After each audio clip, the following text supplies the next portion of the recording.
Hey everyone, we're back today with another episode of Ask Brick. So Ask Brick is my Q&A show here on YouTube where you leave me questions down in the comments below and then I answer them here on my YouTube channel. So thanks everybody so much for tuning in. So in last week's Ask Brick video, I only answered 5 questions because I wanted to keep the time limit a little bit down and make it more engaging for the audience, maybe answer each question a bit longer. The overall reaction I think was pretty positive on that. There wasn't too many comments saying don't do that, so I'm going to try and do that again next week, and for the next few weeks we'll try to test it out, see how it goes, and then of course we'll adjust it there. But today's 5 questions, we'll just get right into it. So the first one is from Primarak Elena. I'm sorry if I said that wrong. How often do you buy Lego? So honestly, it really depends how often I buy Lego. It really changes. Some months I'll go without buying too much. Like the last few months I haven't been buying a ton just because I've been traveling so much. If I haven't had time to build Lego, I'm not going to really buy it. But then of course there's months where like there's just so many new things coming out and I really like to stock up. I've really scaled down on my Lego purchasing this year because I've learned there's not like a huge rush to get Lego. It's going to be on the shelves for a few months, so I'm trying to save up and buy more Lego when there's good gift with purchases instead of just buying it for the sake of it. And then of course I've got a huge backlog to build, so I want to get through some of that before I continue to buy a crazy amount of Lego sets. But I would say how often I buy Lego sets is just really dependent on, I guess, my mood as well as what sets are coming out that month. If there's a ton of great gift with purchases, I'm probably going to buy more Lego than in months like the last few months where there hasn't really been any gift with purchases, if that makes sense. It really depends though, and I'm sorry I can't give you like a cookie cutter answer, but it just really varies every month and all the time really. Skill Girl asks, are you collecting cards? So I don't remember what video this was asked on, but it was a little while ago.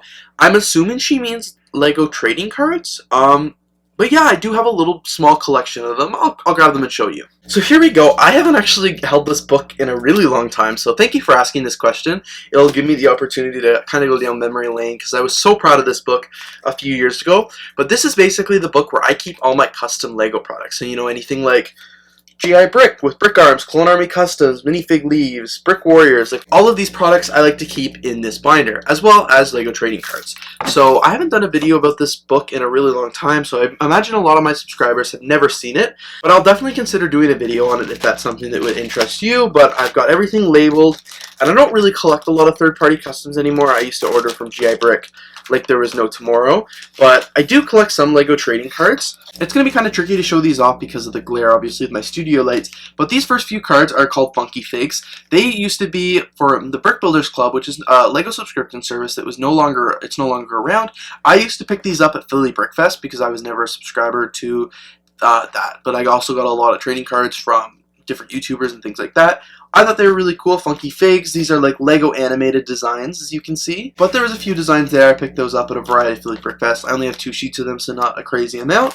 And then, of course, there are the Studs trading cards, which is like a trading card company that I don't think really took off. I think they only did 1 series, but they were still really cool. Again, picked a bunch of them up at Philly Brick Fest. So we had these collectible cards, these build cards, and then, of course, these were the actual stud cards, which were really just like renderings and pictures of AFOL's creations and things like that. And then on the back of each card there was information from each AFOL, and overall I just thought these were really cool cards and I like collecting them and reading them. But unfortunately they didn't seem to really take off, unless they did and I just don't know about it. But I did think they were really cool, and I do have some room for an expansion there, of course.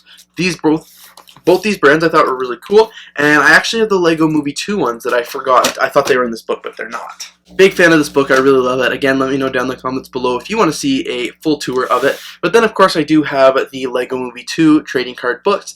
This is like another gift with purchase last year when the Lego Movie 2 came out. These were pretty cool. These were, you spent money and you got like a few packs of these. They were pretty cool. Nothing crazy special. You also got the collector book to come with it. But I was excited because I did actually manage to fully collect all the different trading cards that were here.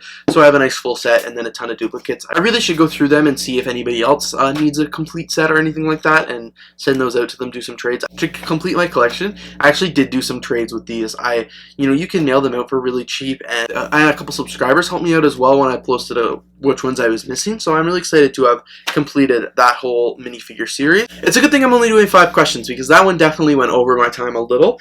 But the next question is from Burke Bounty. Is Lego your only main interest, or do you have any other big hobbies? So in regards to hobbies, I would say Lego's definitely one of my only main ones. I don't really collect anything else. I don't really do in a lot of my spare time, like I don't really have time for more than one hobby. Lego's definitely my main one, obviously. As regards to interest, I really love, I've talked about this in so many episodes, I really love student politics, student life. That's really important to me, and that's like a hobby in itself. Very involved there, so I couldn't really do Lego as a hobby and have another hobby and do my student politics and stuff. So it's really just the two. But overall, really enjoy Lego as a hobby, and I think it's such a good hobby, you don't really need to have too many more hobbies. Like video, and I get to combine all my hobbies, I guess, with Lego, because, you know, I used to be really into video, making movies and stuff like that, which I'm doing right now through my Lego hobby. Photography, again, through my Lego hobby. Collecting, owning a business, stuff like that, all Lego hobbies. So it all really revolves around one, and then of course I do have a variety of different interests, as I mentioned, but my number one is definitely Lego. Oscar's Lego World asks, why don't you do Lego trains? So I love Lego trains, don't get me wrong. I realized yesterday I actually have at least 4 in my collection, like 4 main trains. The Disney Lego train, the Holiday Lego train, as well as 2 different Lego City trains. The red Lego City passenger train and the white Lego City passenger train from a few years ago. I love trains. I think they're incredible. I think they're really fun. I love playing with them as a kid. And the only reason that I don't really have them in my Lego City is just because how much room they take up. I like saving my Lego City for buildings and mocks and things like that. The trains are incredible, and maybe if I had a bigger table, I don't know, I don't think I could get much of a bigger table than what I used to have. But like if I did more, then maybe I would include the trains in my Lego City. But I even started to last year, May, June, when I was rebuilding my Lego City after just moving into the space. I really wanted to have a train in the Lego City, and I started it in the first like 2 city updates. I think I had a train, and then I just realized how much space these trains were really taking up. So unfortunately, I had to scrap them. But I think trains are really cool.